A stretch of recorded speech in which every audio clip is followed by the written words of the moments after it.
और गजला जी, क्या हाल है आपके, कैसी हैं आप? सर ठीक हूँ sir. It's like a dream come true कि आपसे बात हो रही है आज। मैंने तो बस ख्वाब में देखा था कि सर से कभी बात होगी। कभी सोचा भी नहीं था आपने कि सामने सामने बात होगी। ख्वाब में देखा था? एक्चुअली मेरे हस्बैंड ने एमटी किया था पहले, तो ओके। वो बहुत खुश होके आए थे वहां से। फिर उन्होंने कहा कि तुम्हें भी एमटी कराऊंगा। तो मैंने अच्छा। कहा भी, दिल्ली में करा था सर उन्होंने 2019 के स्टार्टिंग में दिल्ली में उन्होंने एमटी ओके। करा था। ओके। सर 2017 से सर मैं इस फील्ड में आई हूँ सर। 2017 वैसे आप क्या करती हैं, जॉब करती थी कहीं पे सर या मैं ऐसे ही? एमसीए हूँ, कंप्यूटर एप्लीकेशन में मास्टर्स किया हुआ है सर। और पहले ओके। शादी के पहले मैं जॉब में थी सर। ठीक बट है। अब शादी के बाद पॉसिबल नहीं हो पा रहा था बाहर जाके नहीं जॉब होता, करना। हाँ। नहीं हाँ, होता तो था। मुझे कुछ ऐसा चाहिए था सर जो घर से मैं कर सकूं और कुछ मेरे मन लायक हो। जैसे ट्यूशन टीचिंग ये सब मुझे बिल्कुल भी समझ में नहीं आ रहा था। तो हम्म। उन्होंने, मेरे हस्बैंड ने मुझे बोला कि तुम ट्रेडिंग में आओ। तो फिर जब मैं ट्रेडिंग में आई ना, तो मैं यूट्यूब स्टार्ट किया। यूट्यूब पे बहुत हम्म। हजारों लोगों की वीडियो पड़े हैं सर। हर तरीके से हम्म। समझाते हैं, बट आपकी जो कॉन्फिडेंस और स्टाइल थी ना, और साइकोलॉजी जो आपकी थी समझाने की, वो मुझे इतनी अच्छी लगी। मैं सबको अनफॉलो कर दिया, सबको A to Z लोगों को, बस एक आप ही को रखा है बस। चलो, मैंने अच्छा। फिर एमटी करा, जो भी ऑनलाइन एमटी हमारा हुआ। ऑनलाइन, ठीक है। बुलेटिन में भी मैं हूँ, और अच्छा। सारे वीडियोस आपके फॉलो करती हूँ सर। और कैसा लगा एमटी करके, एमटी ऑनलाइन करके अच्छा लगा? एमटी तो बहुत अच्छा है सर। बहुत अच्छा बेस्ट है। कोर्स है सर, वो सबको करना चाहिए जो भी शेयर मार्केट में आ रहा है। आपने कई बार अपने और भी वीडियोस में बताया है सर कि जब भी आप शेयर मार्केट में आ रहे हो तो आप एक प्रॉपर चैनल के थ्रू आओ, और इसको कोई सट्टा बाजारी नहीं समझो। आप एक पढ़ाई करके आओ। तो MT is just like a course. MT आपको करना ही चाहिए, एक कोर्स है वो। उसको नहीं, एक अच्छी कोर्स की बात तरह है। लेना चाहिए। आपको, आप कौन करता है कौन नहीं करता वो तो देखो, हम किसी के उसमें नहीं है। बाकी आप जैसे हजारों लोगों ने पहले भी किया है ऑफलाइन के अंदर, आपके हस्बैंड जैसे आप बता रहे हो उसमें भी थे, अभी भी हजारों लोगों ने किया है। तो जिनको उस चीज की समझ होती है वो करते ही है, जिनको नहीं होती, जिन्होंने नहीं करना, हम कोई उनके ऊपर बोझ डालने वाले नहीं है कि आपको करना ही करना है। लाइफ का अपने आप पता चल जाएगा धीरे धीरे कि किसको क्या करना चाहिए, क्या नहीं करना चाहिए। आपको फायदा हुआ ना, बस ये बताओ, सीधी सी बात। यस सर, बहुत। आपको फायदा हुआ ना? अब ये आप ट्रेडिंग करते हो, पूरी ट्रेडिंग करते हो, इन्वेस्टमेंट करते हो? सर इन्वेस्टमेंट का एक अलग से पोर्टफोलियो, जैसा कि आपने एक बार वीडियो में बताया था सर अपने, कि 3 आपके पास होने चाहिए अकाउंट। एक में आप ऑप्शन या फ्यूचर जो करना है वो करो, एक में अपना स्विंग ट्रेडिंग का अकाउंट रखो, और एक आपका इन्वेस्टमेंट होना चाहिए जो अनटच्ड होना चाहिए आपका, है ना? बिल्कुल तो मैंने बिल्कुल। एमटी करने के बाद एक पोर्टफोलियो क्रिएट किया है सर। वो मेरा इन्वेस्टमेंट का है सर, उसमें मैंने इन्वेस्ट ठीक किया है। हुआ है, एमटी के बाद किया है ठीक। सर वो। और चलो, एक जो है इन्वेस्टमेंट सर, वाली बात हाँ, इन्वेस्टमेंट वाली बात को तो छोड़ देते हैं। ट्रेडिंग वाले में कुछ अच्छा काम हो रहा है, फायदा कर रहे हो, कुछ हो रहा है? सर ट्रेडिंग में मेरे साथ जो प्रॉब्लम है वो ये है सर कि मैं ऑप्शन और फ्यूचर नहीं करती हूँ। मैं सिर्फ कैश में ही लेती हूँ और कैश में ही सेल करती हूँ सर। तो ये प्रॉब्लम थोड़ी है, तो अच्छी बात है। सर ये अच्छी बात है, तो प्रॉफिट भी तो कम होता है ना सर फिर। तो फिर प्रॉफिट कम है तो रिस्क भी तो कम है ना? रिस्क कम है सर, ये रिस्क एपेटाइट नहीं हो पा रहा है सर। डर लगता है ऑप्शन लेने के बाद सर, वो हार्ट बीट बढ़ जाती है और बीपी हाई होने लगता है। और फिर इसी यही क्वेश्चन था तो सर, फर्स्ट क्वेश्चन मेरा अगर, यही था सर। क्या क्वेश्चन है कि, चलो अब बताओ, पूरा अच्छे से फ्रेम करो क्वेश्चन को, फिर बताता हूँ।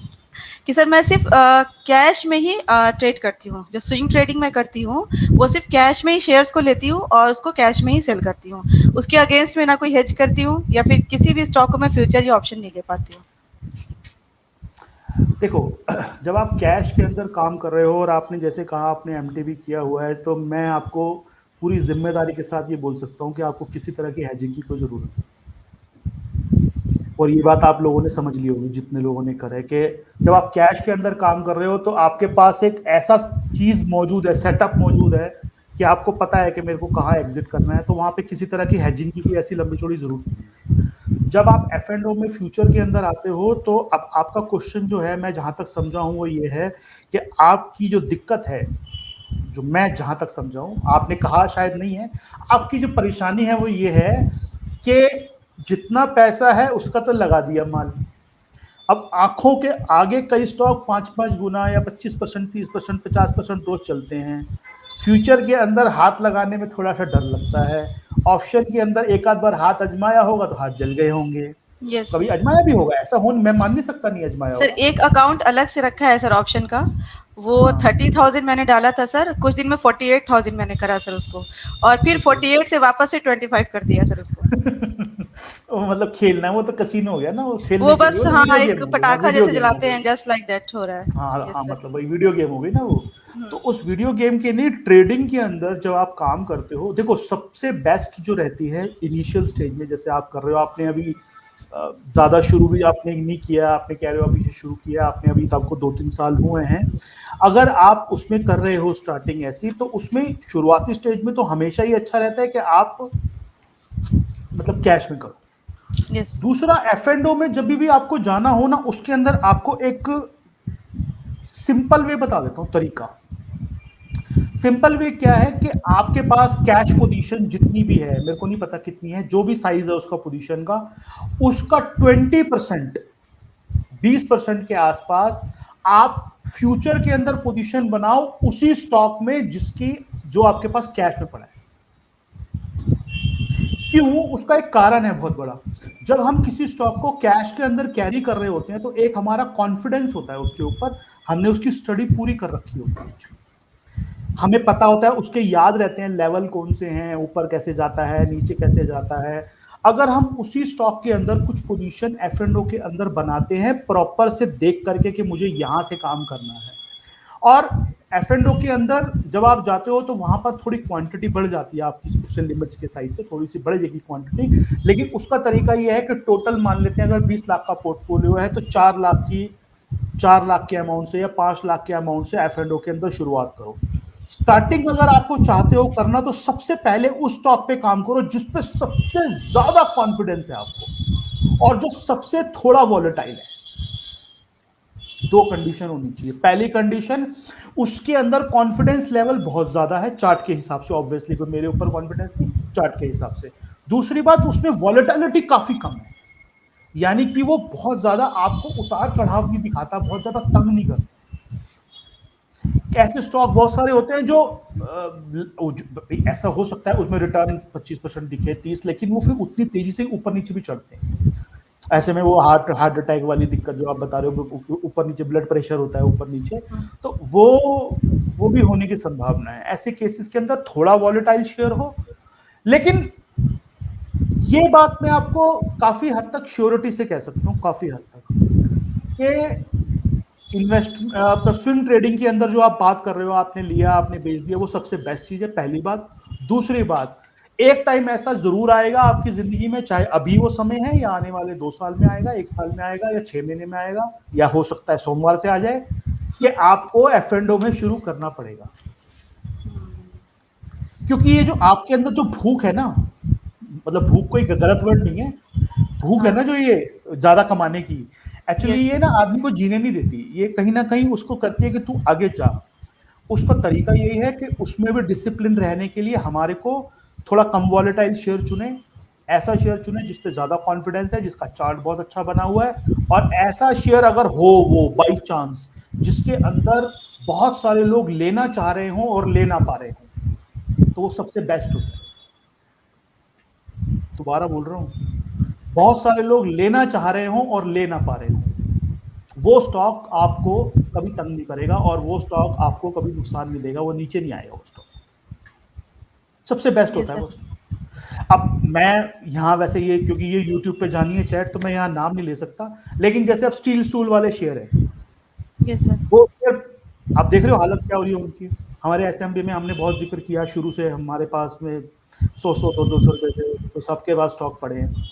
आज जिन लोगों के पास वो स्टॉक है, चाहे F&O में चाहे कैश में, उनसे वो स्टॉक रखे नहीं जा रहे।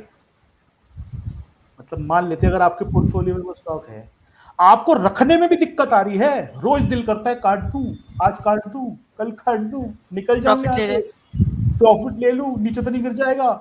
आप ये सोचो, आपसे रखा नहीं जा रहा, दूसरे से लिया कहां से जाएगा? जिसके पास पड़ा है उससे रखा तो जा नहीं रहा वो स्टॉक, दूसरे से लिया कैसे जाएगा? तो अगर ऐसी कंडीशन है तो वो स्टॉक कभी भी नीचे नहीं आएगा।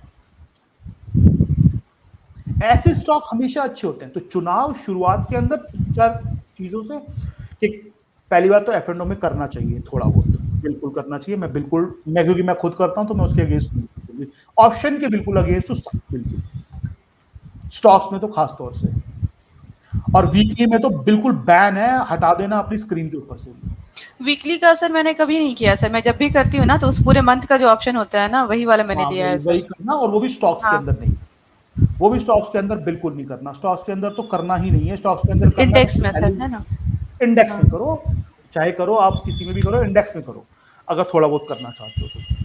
लेकिन शुरुआती स्टेज में एफ एंड ओ में करो, मतलब एफ एंड ओ मतलब फ्यूचर के अंदर करो, वो वाली चीजें उठाओ जिसमें वॉलेटिलिटी थोड़ी कम हो, कॉन्फिडेंस थोड़ा ज्यादा हो, और जिसमें बहुत सारे लोग छूटे हुए हैं, लेफ्ट आउट वाली फीलिंग है उनके अंदर, और वो शेयर ज्यादा अच्छा है। अपने स्टॉप लॉसेस वगैरह ला के रखो। एक दो बार शुरुआती स्टेज में हो सकता है थोड़ी बहुत चोट सर लगे। जैसे मैं एक कोड में पूछती हूँ सर, जैसे वो अपना पेंट वाला जो सबका किंग है सर, उसमें भी तो कर सकते हैं ना?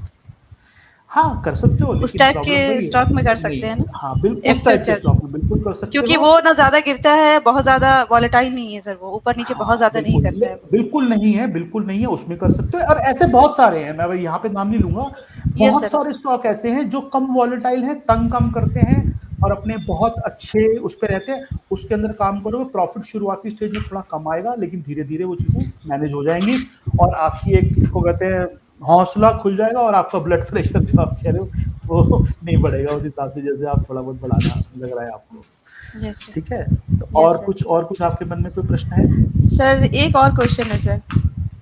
अच्छा। सर मेरा क्वेश्चन ये है सर कि अगर मैं किसी स्टॉक को कैश में बाय करती हूँ, टेक्निकल हम्म, एनालिसिस जो अपनी है उस हिसाब से सर, या जो भी हमने हम्म। कोर्स किया, जो भी सीखा है आपसे सर, उसके हिसाब से बाय करती हूँ, तो उसके लिए क्या मैं वही स्टॉप लॉस रखूँ सर जो ऑप्शन और फ्यूचर में स्टॉप लॉस रखते हैं, या कैश में जब मैं बाय करती हूँ तो, और ऑप्शन एंड फ्यूचर नहीं में जब मैं बाय करती हूँ स्टॉप नहीं लॉस? नहीं नहीं नहीं नहीं नहीं नहीं, बिल्कुल नहीं होगा ऐसा। कैश के अंदर जब भी आप किसी स्टॉक को बाय कर रहे हो स्विंग ट्रेडिंग के लिए, उसका सेटअप डिफरेंट होगा। या तो कैश के अंदर अगर आप बाय कर रहे हो, तो अगर आपका कैश में जरूरी नहीं है आपके हमेशा 3 महीने के लिए 6 महीने के लिए लेते हो, कई बार आप एक हफ्ते के लिए भी ले सकते हो, हाँ, कैश वाले 15 भी दिन मना या 1 थोड़ी ना हफ्ते। करते हैं। हाँ, तो उसमें स्टॉप लॉस वही रहेगा। स्टॉप लॉस एक्चुअली डिसाइड होता है आपके टाइम फ्रेम से।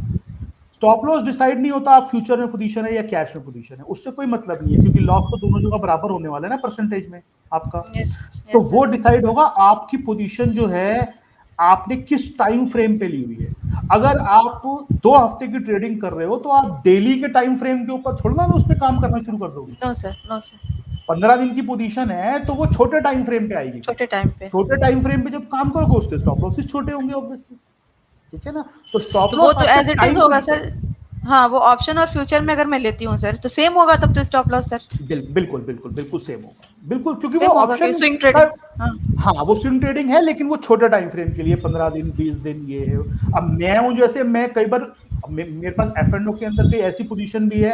अब मेरे पास में कुछ ऐसे लॉट है जो पिछले 11 महीने से मैं कैरी कर रहा हूँ, फ्यूचर के लॉट। मतलब कैश में पोजीशन रोल मेरे पास ओवर करके। ऑलरेडी है, जी। 11 महीने से मैं ऑलरेडी उसको रोल ओवर करता जा रहा हूँ, तो मेरे लिए वो स्टॉप लॉस उसका कैश उसी हिसाब से है मेरे डेली के टाइम फ्रेम पे, क्योंकि मुझे पता है इसको मैंने काटना ही नहीं है, इसको मैं रोल ओवर करता रहूंगा, चाहे अगले 1 साल तक और करना पड़े। मैंने वो लीवरेज ली हुई है, एक्स्ट्रा लीवरेज ली हुई है, ताकि मैं माल